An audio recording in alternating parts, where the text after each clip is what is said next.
দক্ষিণা ঝিরঝির বাতাস আর নাতিশীতোষ্ণ আবহাওয়া নিয়ে প্রকৃতিতে এখন বসন্ত।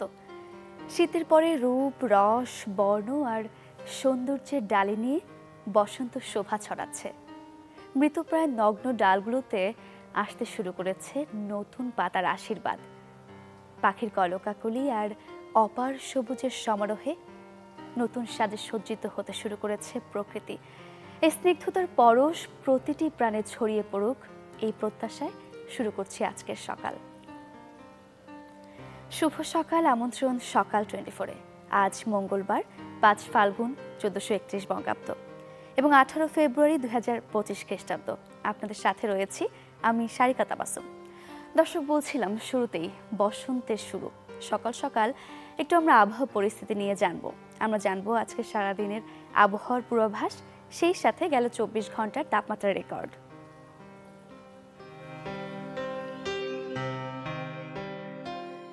ঢাকায় গেল 24 ঘন্টায় সর্বোচ্চ তাপমাত্রা শনাক্ত হয়েছে 30.7 ডিগ্রি সেলসিয়াস, সর্বনিম্ন তাপমাত্রা ছিল 19.8 ডিগ্রি সেলসিয়াস। রাজশাহীতে সর্বোচ্চ তাপমাত্রা 29.8, সর্বনিম্ন 15.8। রংপুরে সর্বোচ্চ তাপমাত্রা 29.3, সর্বনিম্ন 15.2। ময়মনসিংহে সর্বোচ্চ তাপমাত্রা শনাক্ত হয়েছে 28.5 ডিগ্রি সেলসিয়াস, সর্বনিম্ন তাপমাত্রা 16.5 ডিগ্রি সেলসিয়াস। সিলেটে গেল 24 ঘন্টায় সর্বোচ্চ তাপমাত্রা শনাক্ত হয়েছে 30.6 ডিগ্রি সেলসিয়াস, সর্বনিম্ন তাপমাত্রা 16 ডিগ্রি সেলসিয়াস। চট্টগ্রামে সর্বোচ্চ তাপমাত্রা 31.8, সর্বনিম্ন 17.9। খুলনায় সর্বোচ্চ তাপমাত্রা 31.2, সর্বনিম্ন 20.3। বরিশালে সর্বোচ্চ তাপমাত্রা শনাক্ত হয়েছে 30.1 ডিগ্রি সেলসিয়াস, সর্বনিম্ন তাপমাত্রা ছিল 17.8 ডিগ্রি সেলসিয়াস। গেল 24 ঘন্টায় দেশের সর্বনিম্ন তাপমাত্রা শনাক্ত হয়েছে তেঁতুলিয়ায় 12 ডিগ্রি সেলসিয়াস, সর্বোচ্চ তাপমাত্রা ছিল বান্দরবানে 33.2 ডিগ্রি সেলসিয়াস। আজ অস্থায়ীভাবে আংশিক মেঘলা আকাশ সহ সারা দেশের আবহাওয়া প্রধানত শুষ্ক থাকবে। এছাড়া সারা দেশে দিন ও রাতের তাপমাত্রা সামান্য বৃদ্ধি পেতে পারে। দর্শক, আবহাওয়া বার্তাটি জানছিলাম। ঋতুর এই পালা বদলে উত্তরের শীতের ব্যাপকতা সেই অর্থে কমেনি। এখনো শীতের প্রকোপ বেশ অনুভূত হয়। আমরা পঞ্চগড়ের শীত পরিস্থিতির খবর একটু জানবো। আমাদের সঙ্গে যুক্ত হচ্ছেন সহকর্মী হোসেন রায়হান। হোসেন রায়হান, শুভ সকাল। বসন্ত তো শুরু হয়ে গেল, শীতের আমেজ কিছুটা রয়ে যাবে, কিন্তু তবুও শীতের পরিস্থিতি কেমন দেখছেন? তাপমাত্রা কিছুটা বাড়তে শুরু করেছে কিনা? জি সারিকা, শুভ সকাল আপনাকে পঞ্চগড় জেলার মানুষের পক্ষ থেকে। তাপমাত্রা বাড়তে শুরু করেছে, এটি ভালো খবর। নিঃসন্দেহে পঞ্চগড় জেলার মানুষের জন্য ভালো খবর। তার কারণ হচ্ছে টানা দীর্ঘ 3 মাস ধরে অব্যাহত কম তাপমাত্রায় পঞ্চগড়ের মানুষের যে জীবনযাত্রার যে অবস্থা, সেটির যে পরিবর্তন হতে শুরু করেছে, সেটি আসলে সুখের খবর, সুখের বার্তা নিয়ে আসে। আজ পঞ্চগড় জেলার তেঁতুলিয়া উপজেলায় যে তাপমাত্রা নির্ণয় করা হয়েছে, সেখানে তাপমাত্রা নির্ধারণ করেছে তারা 12.0 ডিগ্রি সেলসিয়াস এবং গতকাল দিনের সর্বোচ্চ তাপমাত্রা ছিল 27 ডিগ্রি সেলসিয়াস। আবহাওয়া অধিদপ্তর জানিয়েছে আস্তে আস্তে তাপমাত্রা বৃদ্ধি পাচ্ছে এবং এ মাসের শেষ সময় পর্যন্ত তাপমাত্রা 10 থেকে 12 ডিগ্রির ঘরে উঠানামা করবে, এমন পূর্বাভাস তারা দিয়েছে। এবং এই সপ্তাহের শেষ পর্যায়ে হালকা বৃষ্টিপাতের পূর্বাভাসও তাদের কাছে রয়েছে, এমন তথ্য তারা আমাকে আজকে দিয়েছে। তো আপনি জানেন যে আসলে দীর্ঘ 3 মাস ধরে পঞ্চগড় জেলার মানুষ এই অব্যাহত শীতের কারণে যে মানবতার জীবনযাপন করছে, তার পরিবর্তন হতে শুরু করেছে। আমি এখন দাঁড়িয়ে আছি পঞ্চগড় জেলা সদরের আধুনিক সদর হাসপাতালের সামনে। আমি সকালে খোঁজ খবর নিয়েছি যে আসলে গতকাল থেকে ঠান্ডাজনিত রোগে যেসব রোগী ভর্তি হয়েছিল, তাদের অবস্থা কিছুটা উন্নতির দিকে, অর্থাৎ ভর্তির সংখ্যা আস্তে আস্তে কমছে এবং চিকিৎসকরা জানাচ্ছে যে শীত কমার সাথে সাথে মানুষের অবস্থার উন্নতি হচ্ছে, অর্থাৎ রোগীর সংখ্যা কমছে। তো এই পরিস্থিতি আর সর্বোচ্চ 7 দিন থাকতে পারে, তারপরে আস্তে আস্তে তাপমাত্রা বৃদ্ধি পাবে এবং মানুষের স্বাভাবিক যে জীবনযাত্রা, সেটি সচল হতে শুরু করবে। তো সারিকা, এই ছিল আমার কাছে পঞ্চগড় জেলার সর্বশেষ তাপমাত্রার পরিস্থিতি। হোসেন রায়হান, আপনাকে অসংখ্য ধন্যবাদ।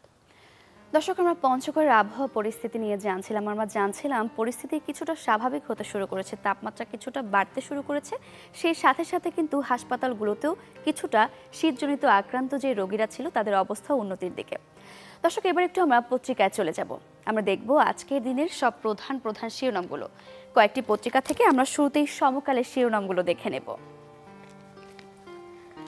খুশি করতে না পারলেই কপাল পোড়ে মিলারের। কর্মকর্তাদের চাহিদা মেটাতে ব্যর্থ হলে তালিকা থেকে বাদ। খাদ্য মন্ত্রণালয় ও অধিদপ্তরে ঘুষ বাণিজ্যের সিন্ডিকেট। খাদ্য মজুদের সঠিক চিত্র আড়ালে থাকায় ঝুঁকিতে দেশ। ধরা পড়ে যাওয়ায় মিলের মালিককে টাকা ফেরত। বন্ধুত্ব করতে হলে ভারতকে তিস্তার পানি দিতে হবে। লালমনিরহাটে মির্জা ফখরুল। নীলফামারীতে অংশ নেন প্রায় 1.5 লাখ মানুষ। 5 জেলার 11 পয়েন্টে জাগো বাহে তিস্তা বাঁচাই কর্মসূচি। অভিন্ন 54 নদীর সবকটির উজানে বাদ দিয়েছে ভারত। তিস্তা মহাপরিকল্পনা বাস্তবায়ন এবং নদীর পানির ন্যায্য হিস্যার দাবিতে সোমবার উত্তরাঞ্চলের 11টি স্থানে শুরু হওয়া অবস্থান কর্মসূচিতে মানুষের ঢল নামে একটি ছবি এখানে দেখানো হয়েছে। করের আওতায় আসছেন গ্রামের ব্যবসায়ী, শিক্ষক। বিভিন্ন পত্রিকায় করজাল বাড়ানোর চেষ্টা করছে সরকার। এজন্য গ্রামাঞ্চলের ব্যবসায়ী ও শিক্ষকদের করের আওতায় আনতে জেলা প্রশাসক সম্মেলনে আলোচনা হয়েছে বলে জানিয়েছেন অর্থ উপদেষ্টা সালেউদ্দিন আহমেদ। বৈষম্য বিরোধী ছাত্র আন্দোলন, রাজনৈতিক দলের আগেই নতুন ছাত্র সংগঠন ঘোষণা। অভ্যুত্থানের ছাত্র নেতাদের রাজনৈতিক দল ঘোষণার আগেই নতুন ছাত্র সংগঠনের আত্মপ্রকাশের সিদ্ধান্ত নিয়েছে বৈষম্য বিরোধী ছাত্র আন্দোলন। দর্শক, এই ছিল সমকালের প্রধান প্রধান শিরোনামগুলো। প্রথম পাতায় আমরা চোখ বুলাচ্ছিলাম, এরপরে আমরা চলে যাব প্রথম আলোতে। তিস্তা বাঁচাতে উত্তরের 5 জেলায় অবস্থান, আমরা সমকালেও পড়ছিলাম এই শিরোনামটি। বিএনপি ও জামায়াতের ডাকে দোটানায় ইসলামী দলগুলো। বিএনপি চায় ইসলামপন্থী দলগুলোর সঙ্গে আসন সমঝোতা। জামায়াত তৎপর ইসলামপন্থীদের ভোট এক বাক্সে আনতে। জুলাই গণ অভ্যুত্থানে আহত ব্যক্তিদের 2 ক্যাটাগরি করা সহ 3 দফা দাবিতে আহত ব্যক্তি ও তাদের স্বজনদের একটি অংশ সড়ক অবরোধ করে। এতে যান চলাচল বন্ধ হয়ে যাওয়ায় ভোগান্তিতে পড়েন নগরবাসী। গতকাল রাজধানীর শাহবাগ মোড়ে একটি ছবি রয়েছে এখানে। রোজার মাসেও ভোগাতে পারে গ্যাস সংকট। গ্যাসের সরবরাহ শিগগিরই তেমন বাড়বে না। সার কারখানায় সরবরাহ কমানো হবে। সরবরাহে অগ্রাধিকার পাবে বিদ্যুৎ খাত। দর্শক, প্রথম আলোর প্রথম পাতাও একটু চোখ বুলিয়ে নিচ্ছিলাম। এবারে আমরা চলে যাব যুগান্তরে। নেপথ্যে ফ্যাসিস্টের দোসররা, গার্মেন্টস শিল্পে পরিকল্পিত অস্থিতিশীলতা। দেশের রপ্তানি আয়ের প্রধান উৎস গার্মেন্টস শিল্পকে পরিকল্পিতভাবে অস্থিতিশীল করে তোলা হচ্ছে। 5 আগস্ট রাজনৈতিক পট পরিবর্তনের পর এই অস্থিরতার নেপথ্যে সক্রিয়ভাবে কাজ করছে বেক্সিমকো গ্রুপ সহ বিদায়ী ফ্যাসিবাদ সরকারের পলাতক দোসররা।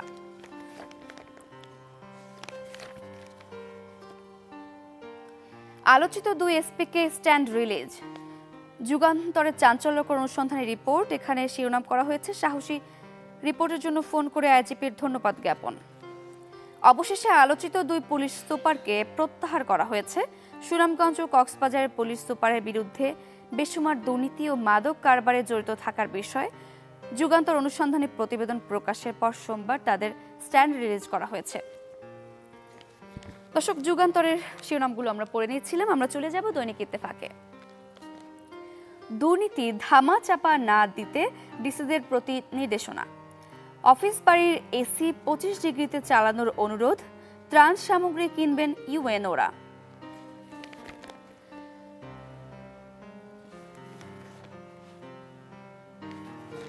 চব্বিশে গণ অভ্যুত্থানের শহীদেরা জুলাই শহীদ, আহতরা জুলাই যোদ্ধা স্বীকৃতি পাবেন।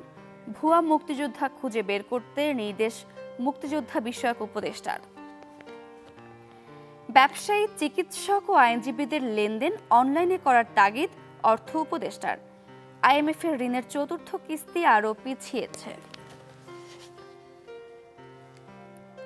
নতুন ছাত্র সংগঠনের ঘোষণা দিলেন সাবেক সমন্বয়ক বাকের। দর্শক, দৈনিক ইত্তেফাকের শিরোনামগুলো আমরা দেখছিলাম।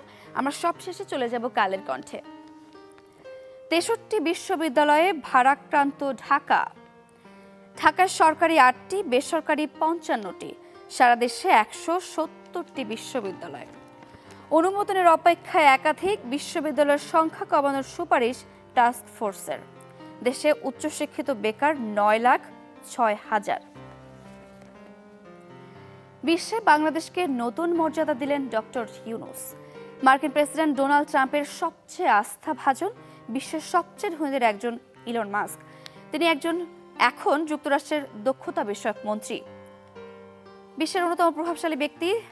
দর্শক, শিরোনামটি পড়ছিলাম, জাগো বাহে তিস্তা বাঁচাই স্লোগানে তিস্তা পারে লাখো মানুষের সমাবেশ।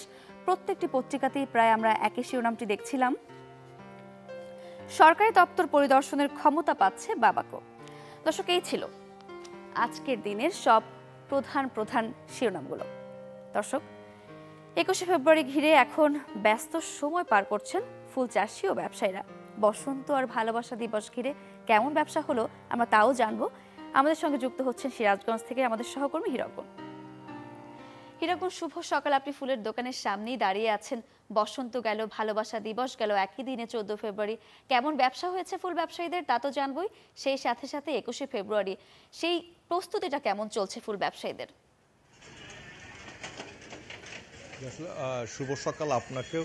আসলে আপনি যেমনটি বলছিলেন যে বসন্ত উৎসব, বিশ্ব ভালোবাসা দিবস উপলক্ষে কিন্তু প্রতি বছরই আসলে একটি ফুলের কিন্তু চাহিদা থাকে। তবে সিরাজগঞ্জে এবছর যে ফুল চাষিরা এবং ফুল ব্যবসায়ীরা তারা কিন্তু সেরকম ব্যবসা করতে পারেনি, এমন কথাই কিন্তু আসলে তারা বলছে। তারা কিন্তু এবছর যারা ফুল দোকানি তারা কিন্তু বিশ্ব ভালোবাসা দিবস এবং বসন্ত উৎসব উপলক্ষে কিন্তু তারা বিপুল পরিমাণে ফুলের যেটি তারা মজুত কিন্তু করেছিল। তারা যেটি বলছে যে প্রতি বছরই এই দিবসগুলো আসলে কিন্তু ফুলের চাহিদা বেড়ে যায়।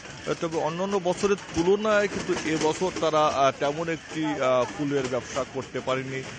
এক একটি দোকান দেখতে পাচ্ছেন যে সিরাজগঞ্জে কিন্তু তারা বিভিন্ন রকমের যেটি ফুল, গোলাপ, সেখানে রজনীগন্ধা, গাঁদা, সব ধরনের ফুলই কিন্তু আসলে এই দোকানগুলোতে রয়েছে। তারা যেটি বলছে যে ঠিক বিশ্ব ভালোবাসা দিবস এবং বসন্ত উৎসবে প্রতি বছরই তারা প্রায় লক্ষাধিক টাকার মতো কিন্তু এক একটি ছোট বড় দোকান তারা ব্যবসা করত। তবে এবছর কিন্তু সেই ব্যবসা তাদের প্রায় অর্ধেকে কিন্তু নেমে এসেছে, এমন কথাই কিন্তু ব্যবসায়ীরা বলছে। তারপরেও কিন্তু তারা সামনে আরেকটি যেটি উৎসব রয়েছে, যেটি 21শে ফেব্রুয়ারি আন্তর্জাতিক মাতৃভাষা দিবস, সেই দিবসকে সামনে রেখে কিন্তু তারা আবার নতুন করে কিন্তু আশা দেখছে ব্যবসা হওয়ার। এবং তারা যেটি বলছে যে প্রতি বছর কিন্তু যে 21শে ফেব্রুয়ারিতেও কিন্তু একটি ফুলের একটি বড় ব্যবসা হয়, সেই ব্যবসা কিন্তু তারা আবার আশা দেখছে। কারণ বসন্ত উৎসবে কিন্তু তাদের যে ব্যবসাটি কম হওয়ার কারণে তারা আবার সেটি পুষিয়ে ওঠার জন্য কিন্তু দেখতে পাচ্ছেন যে প্রতিটি দোকানে আমরা দেখেছি যে বিপুল পরিমাণ যে ফুলের সমারোহ কিন্তু রয়েছে। বিশেষ করে বিভিন্ন রঙের যে গোলাপের পসরা সাজিয়ে কিন্তু দোকানিরা বসে আছে। পাশাপাশি সেখানে গাঁদা ফুল রয়েছে, গ্যালোডিয়া ফুল রয়েছে, যে ফুলগুলো কিন্তু তারা যশোর, ঢাকা এবং সিরাজগঞ্জের বিভিন্ন স্থান থেকে কিন্তু আসলে তারা সংগ্রহ করে। তারা যেটি বলছে যে অন্যান্য বছরের যেরকম ব্যবসা হয়, এবার আসলে বসন্ত উৎসবে ব্যবসা না হলেও সামনে 21শে ফেব্রুয়ারি আন্তর্জাতিক মাতৃভাষা দিবস উপলক্ষে কিন্তু তারা একটি ভালো ফুলের ব্যবসার কিন্তু আসলে আশা করছে এই ফুল ব্যবসায়ীরা। সারিকা, হিরকন, আপনাকে ধন্যবাদ। দর্শক, আমরা সিরাজগঞ্জ থেকে ফুল ব্যবসায়ীদের খবর জানছিলাম। আমরা জানছিলাম বসন্ত ভালোবাসা দিবস ঘিরে তাদের ব্যবসার কি অবস্থা। কিছুটা অন্যান্য বছরগুলোর তুলনায় কম লাভবান হয়েছেন তারা, আমরা এমনটি জানছিলাম। কিন্তু 21শে ফেব্রুয়ারি ঘিরে তাদের অনেক প্রত্যাশা, অনেক আশা রয়েছে, আমরা এমনটিও জানছিলাম। দর্শক, ফুল ব্যবসায়ীদের খবর জানছিলাম। এবার ফুল নিয়ে একটি দারুণ খবর আপনাদের দেব। ফেলে দেওয়া ফুলের পাপড়ি দিয়ে যশোরের ঝিকর গাছায় তৈরি হচ্ছে আগরবাতি, সাবান, হাতের চুড়ি ও কানের দুল সহ নানা সামগ্রী। এতে কর্মসংস্থান হয়েছে অনেক নারীর, যা গ্রামীণ অর্থনীতিতে ভূমিকা রাখছে বলে মনে করছেন সংশ্লিষ্টরা। আমরা এ নিয়ে একটি প্রতিবেদন দেখে আসব। প্রতি বছর এপ্রিল থেকে সেপ্টেম্বর এই 6 মাস বাজারে তেমন ফুলের চাহিদা থাকে না। এছাড়া ভরা মৌসুমেও দাম কমে যাওয়ায় অবিক্রিত থাকে অনেক ফুল। তাই বাধ্য হয়ে গোলাপ, গাঁদা, জারবেরা সহ বিভিন্ন ফুল প্রাণী খাদ্য হিসেবে ব্যবহার করতে বাধ্য হন চাষিরা। বর্তমানে যশোরের ঝিকরগাছার গদখালিতে ক্ষেতের ঝরে পড়া ও বাজারে অবিক্রিত ফুল দিয়ে তৈরি হচ্ছে সাবান, আগরবাতি, হাতের চুড়ি, কানের দুল, ওয়ালমেট, চাবির রিং, ফটোফ্রেম সহ বিভিন্ন পণ্য। এতে নারীদের কর্মসংস্থানের পাশাপাশি লাভবান হচ্ছেন চাষিরাও। আগে এই ফুলগুলো আমাদের ফেলাই দিত, ঠিক আছে, ফেলাই দেওয়াতে এই জিনিসগুলো আমাদের আগে কোনো কাজে লাগতো না। আর এই ফুলের পাপড়ি, এখন আমাদের এই ফুলের পাপড়ি থেকে দিনে দিনে হচ্ছে অনেক কিছু তৈরি হচ্ছে। 2023 সালে বাণিজ্য মন্ত্রণালয়ের সহযোগিতায় ভারতে গিয়ে ফুল থেকে বিকল্প পণ্য তৈরির প্রশিক্ষণ নেন যশোরের ঝিকরগাছা উপজেলার 3 নারী। পরবর্তীতে তাদের থেকে প্রশিক্ষণ নিয়ে এখন বিভিন্ন পণ্য তৈরি করছেন অনেকেই। ফুল দিয়ে অনেক কিছু করা যায়, এটা আমরা আগে জানতাম না। আমাদের এলাকার থেকে পানিসারা গ্রাম থেকে 3 জন মহিলা নিয়ে গিয়েছিল ইন্ডিয়া টেলিংয়ে। ওরাও কিন্তু অনেক কিছু শিখে আসছে। শিখে আসার পর থেকে আমরা তাদের কাছ থেকে শিখে আমরা এগুলো কাজে লাগানোর চেষ্টা করছি। ফেলে দেওয়া ফুল থেকে বিকল্প পণ্য তৈরির এই কার্যক্রম আগামীতে এই খাতটিকে আরও উন্নতির দিকে ধাবিত করবে বলে মনে করছেন ফুল ব্যবসায়ী নেতারা। ফুল অনেক সময় অবিকৃত থাকে, পরিকল্পিতভাবে চাষ না করার কারণে অতিরিক্ত কৃষকরা চাহিদা না থাকলেও সেই ফুলগুলো নষ্ট হয়ে যায়।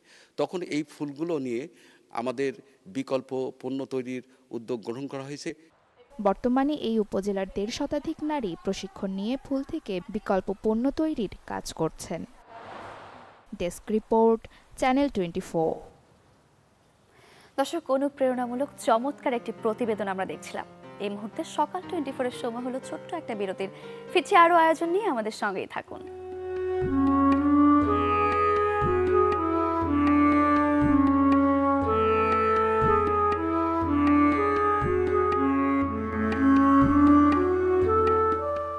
ফিরে এলাম বিরতির পর। আবারও আমন্ত্রণ সকাল 24-এ।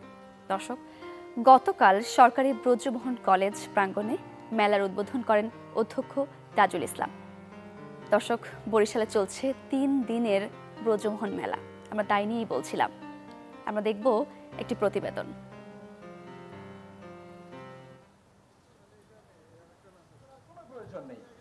সেই জায়গা থেকে আমরা মনে করি বেশি বেশি করে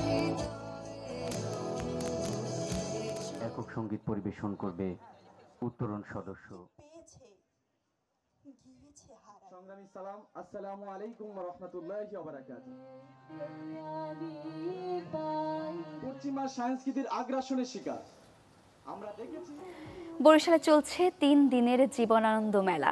গতকাল সরকারি ব্রজমোহন কলেজ প্রাঙ্গণে মেলার উদ্বোধন করেন অধ্যক্ষ তাজুল ইসলাম। এতে স্থান পেয়েছে 55টি স্টল। প্রতিদিন সকাল 10টা থেকে রাত 8টা পর্যন্ত চলবে মেলা। এ সময় নাচ, গান, কবিতা আবৃত্তির আলোচনা সভা ও সাংস্কৃতিক অনুষ্ঠান থাকবে। 8মবারের মতো মেলা আয়োজন করতে পেরে খুশি আয়োজকরা, পাশাপাশি আনন্দিত শিক্ষার্থীরাও। পশ্চিমা সংস্কৃতির আগ্রাসনের শিকার আমরা দেখেছি। আমরা মনে করি আমাদের। দর্শক, দেখছিলাম বরিশালে চলছে জীবনানন্দ মেলা। এবার আমরা চলে যাব আমাদের পরবর্তী আয়োজনে। আমরা চলে যাব বরগুনায়। সকাল সকাল একটু মাছের বাজার নিয়ে জানবো। বরগুনা থেকে যুক্ত হচ্ছেন আমাদের সহকর্মী আবু জাফর সালে। আবু জাফর সালে, শুভ সকাল। আপনি মাছের বাজারেই দাঁড়িয়ে আছেন। আমরা একটু জানবো সামুদ্রিক মাছের সরবরাহ কেমন, সেই সাথে ইলিশের বাজার পরিস্থিতি কেমন দেখছেন, সব নিয়ে বিস্তারিত জানাবেন। সারিকা, আপনি জানেন যে বরগুনা একটি সাগর তীরবর্তী জেলা, যার কয়েকটি নদী বেষ্টিত জেলা, যেটি হচ্ছে যে যেখানে আসলে সবসময় সাগর নদীর যে মাছ বা সামুদ্রিক মাছ বলি, ইলিশ মাছ বলি, সেগুলো কিন্তু বাজারে ভরপুর থাকে। কিন্তু আজকের বাজারের অবস্থা যদি আপনি একটু দেখেন, যে আসলে কিন্তু সেই বাজারে মাছ নেই বললেই চলে, যেটি হচ্ছে যে আসলে এই মুহূর্তে ইলিশের সিজন না, যার কারণে ইলিশ সরবরাহ অনেকটাই কম এবং দাম একেবারেই বেশি। যেটি হচ্ছে যে যদি আজকের পাইকারি বাজারে যে 1 কেজির উপরের যে ইলিশ, সেই ইলিশটি কিন্তু কেনাবেচা হয়েছে প্রায় 2200 থেকে 2300 টাকা কেজি দরে বিক্রি হয়েছে, যা খুচরা বাজারে 2400 থেকে 2500 টাকা কেজি দরে বিক্রি হবে, এবং যেটি 1 কেজির নিচে 800 থেকে বা 900 গ্রামের যে ইলিশটি, সেটিও কিন্তু প্রায় 2000 টাকা কেজি দরে বিক্রি হয়েছে। এবং অন্যান্য প্রজাতির মাছ যদি যেটি বলি, সেটিও কিন্তু আসলে বাজারে সরবরাহ অনেকটা কম। আসলে এই মুহূর্তে যে ইলিশ, যেটি আমি যারা মৎস্যজীবী বা যারা মৎস্য গবেষক বিশেষজ্ঞ বা যারা জেলে রয়েছে তাদের সাথে এ বিষয়ে কথা বলেছি, তারা যে বিষয়টি জানিয়েছেন যে আসলে এই শীতের মৌসুমে ইলিশ যে ইলিশ ধরা কম পড়ে, কারণ হচ্ছে যে যদি বর্ষা বা বৃষ্টির হয় বা সেক্ষেত্রে ইলিশ কাছাকাছি চলে আসবে এবং সেক্ষেত্রে জেলেদের জালে কিন্তু ইলিশ ধরা পড়বে। আর ইলিশ যদি ধরা পড়ে তাহলেই হয়তো ইলিশের দাম কমবে। আর আপনার যেটি হচ্ছে যে বরগুনার পাথরঘাটা মৎস্য অবতরণ কেন্দ্রে, যে অবতরণ কেন্দ্রে প্রতিদিন গড়ে 50 থেকে 60 মেট্রিক টন ইলিশ কেনাবেচা হয়, সেখানে বর্তমানে 4 থেকে 5 মেট্রিক টন ইলিশ কেনাবেচা হচ্ছে। তো আপনি বুঝতেই পারছেন যে কি পরিমাণে ইলিশ আসলে কমছে। এবং অন্যান্য প্রজাতির মাছের কথা যদি বলি, আসলে এখানে কিন্তু সামুদ্রিক মাছে ভরপুর থাকে এই বাজারে। সেই সামুদ্রিক মাছ যেটি পোমা, তপসী বা অন্যান্য যে প্রজাতি আছে, সেগুলোও কিন্তু এখন তেমন একটা নেই, যার কারণে দামও অনেকটা বেশি। তো যেটি হচ্ছে যে এখন যে চাষের যে পাঙ্গাস, তেলাপিয়া বা এই ধরনের যে মাছগুলো রয়েছে, এবং সেই সব মাছ দিয়ে বাজারে আসলে চাহিদা বা ক্রেতার যে চাহিদা সেটি মেটাতে হচ্ছে, যে অন্যান্য প্রজাতির মাছ না থাকায় আসলে এটার উপরেই এখন নির্ভর করতে হচ্ছে। তো সর্বোপরি হচ্ছে যে আসলে বরগুনা যদিও একটি সাগর তীরবর্তী বা যেখানে মাছের সবসময় যে মাছ বাজার যেটি সরগরম থাকে মাছে, অর্থাৎ এই সময়ে, সেটি কিন্তু এই মুহূর্তে নাই। এই ছিল বরগুনা থেকে আপনাকে অসংখ্য ধন্যবাদ। দর্শক, আমরা বরগুনা থেকে মাছের বাজার পরিস্থিতি নিয়ে জানছিলাম। আমরা দেখছিলাম বাজার পরিস্থিতি কিছুটা মন্দা, ইলিশ সহ অন্যান্য সামুদ্রিক মাছ কিছুটা কমই পাওয়া যাচ্ছে বলা যায়। দর্শক, মৌলভীবাজারে বাড়ছে কফির বাণিজ্যিক আবাদ। মূলত অনুকূল আবহাওয়া ও ফলন ভালো হওয়ায় কফি চাষে ঝুঁকছেন কৃষি উদ্যোক্তারা। দর্শক বলেছেন, সাথী ফসল হিসেবে কম খরচে চাষ করা যায় কফি। সরকারি সহায়তা পেলে আমদানি নির্ভরতা কমানোর আশাও করছেন তারা। চা চাষের জন্য বিখ্যাত হলেও মৌলভীবাজারে ধীরে ধীরে বাড়ছে কফি আবাদ। পাহাড় ও টিলার অনাবাদি জমিতে চাষ করছেন অনেকে। এই যেমন সদর উপজেলার আকবরপুরের কৃষি উদ্যোক্তা আব্দুল মান্নান। 2019 সালে শখের বশে শুরু করেন কফি চাষ। বর্তমানে বাগানের আয়তন ছাড়িয়েছে 2 টিলার প্রায় 6 একর, যেখানে রয়েছে অ্যারাবিকা ও রবস্তা জাতের প্রায় 700 গাছ। প্রায় 4 বছর যাবৎ আমি গত বছর প্রায় 30 কেজি কফি বিক্রি করছি। এবছর আমি প্রায় 30-40 কেজি কফি আমি নিজে হারভেস্ট করছি। মাশাআল্লাহ, আমার কফি খুব সুন্দর কফি হয়েছে। আমি আরও কফি নিয়ে আরও উদ্যোগ বাড়াইতে চাইলাম যে আমি আরও অনেক কফি চাষ করব। মান্নানের পথ ধরে এগিয়ে এসেছে অনেকে। সাথী ফসল হিসাবে করছেন বাণিজ্যিক আবাদ। আমাদের দেশে চা বাগান আছে, আমরা বিদেশ থেকে করে চা আনি না। আমরা যদি কফি এইরকম আমরা সবে চাষ করতাম পারি, আর তাহলে আমরা বিদেশ থেকে কফিও আনার কোনো প্রয়োজন পড়ব। ভবিষ্যতে আমরা আশা করি এর থেকে ভালো ফলনের চেষ্টা করবো আর কি। অনুকূল আবহাওয়া, ভালো ফলন ও কৃষকদের আগ্রহে আশাবাদী কৃষি সম্প্রসারণ অধিদপ্তর। কর্মকর্তা বলছেন, আবাদ বৃদ্ধিতে কৃষকদের সব ধরনের সহায়তা দেবে সরকার।